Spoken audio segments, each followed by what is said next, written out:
आदरणीय पत्रकार साथीहरू, नेपाली काङ्ग्रेस भक्तपुरले नेपाली काङ्ग्रेसको 15औं महाधिवेशन केन्द्रीय कार्य सम्पादन समितिको बैठक बसेर कार्यतालिका आइसकेको परिस्थिति छ र नेपाली काङ्ग्रेस भक्तपुरले महाधिवेशनको लागि मूलतः प्रमुख वस्तुको रूपमा क्रियाशील सदस्यता नवीकरण र नयाँ क्रियाशील सदस्यता वितरणको प्रक्रियाबाट अगाडि बढेको छ र यो सबै प्रक्रियाहरू भक्तपुरले सकिसकेको परिस्थितिमा केन्द्रीय सम्पादन समितिको बैठक मार्फत थप क्रियाशील सदस्यता नवीकरण गर्ने, नयाँ क्रियाशील सदस्यता वितरण गर्ने र नयाँ अधिवेशनको कार्यतालिका आइसकिसकेपछि भक्तपुर लगायत 77 जिल्लाका साथीहरू र विशेष गरी भक्तपुरमा अधिवेशनको कार्यतालिका र अहिले पछिल्लो पटक विकास भएको घटनाक्रमको बारेमा पनि पत्रकार साथीहरूलाई जानकारी छ र 27 र 28 गते विशेष महाधिवेशनको कुराहरू पनि आइरहेको छ। यसै बिचमा भक्तपुरका तमाम महाधिवेशन प्रतिनिधि साथीहरू विशेष गरेर 75% भन्दा बढी साथीहरूले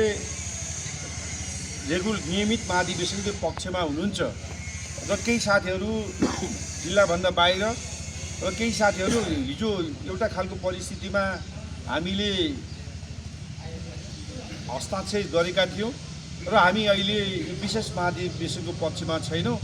त्यस कारणले अब दुवैतिर सही गर्दा उपयुक्त हुँदैन कि भन्ने 2-4 साथीहरूको कुरा छ। त्यस कारणले कम्तीमा पनि 75% भन्दा बढी साथीहरूको उपस्थितिमा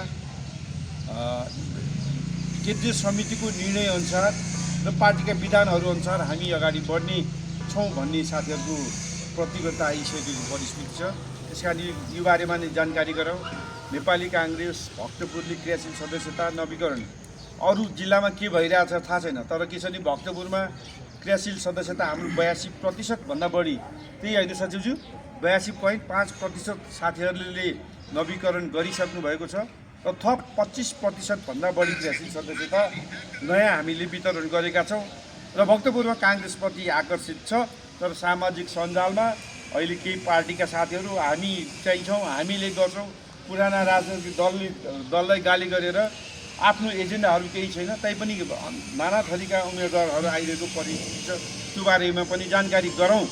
नेपाली काङ्ग्रेस यसको मतलब सामाजिक सञ्जालमा देखिएन र नेपाली काङ्ग्रेसको उम्मेदवार देखिएन भन्दै गर्दा भक्तपुर क्षेत्र नम्बर 1 मा हामीले सर्वसम्मत ढङ्गले प्रतिनिधि सभाको उम्मेदवार चयन गरेका छौँ र 2 नम्बरमा पनि हामीले सहमतिका आधारमा उम्मेदवारको नाम पठाइरहेको परिस्थिति छ।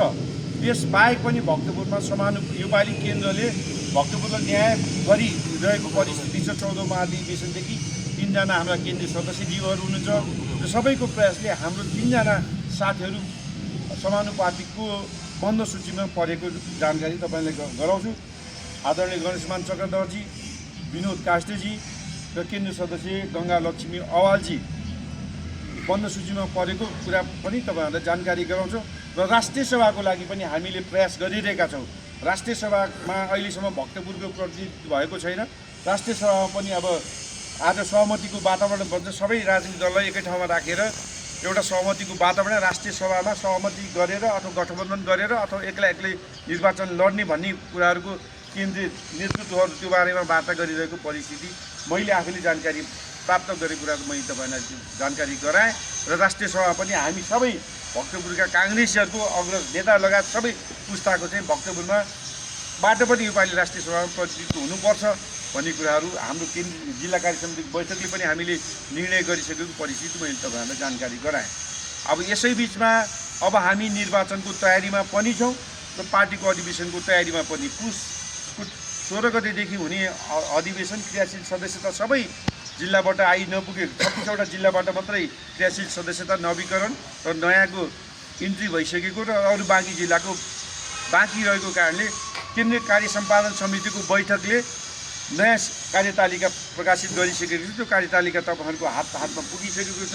र क्रियाशील सदस्यता नवीकरण र नयाँ क्रियाशील सदस्यताको मितिहरू पनि तोकिसकेको छ। र पार्टीको 15औं केन्द्रीय महाधिवेशन वैशाख 27, 28, 29 गतेको तय गरिरहेको परिस्थितिमा हामी निर्वाचन सङ्गठन र 28 देखि 31 गते छ। हामी यो निर्वाचन यो अधिवेशन मार्फत सङ्गठन पनि गर्छौँ, अधिवेशन पनि गर्छौँ र पार्टीलाई एक ढिका बनाएर अगाडि बढ्छौँ भन्ने ढङ्गले हामी पार्टीका सबै साथीहरू, आदरणीय सिनियर नेतृत्व र जिल्ला कार्य समितिका सबै साथीहरूको सर्वसम्मत निर्णयको बारेमा तपाईँहरूले जानकारी गरौँ।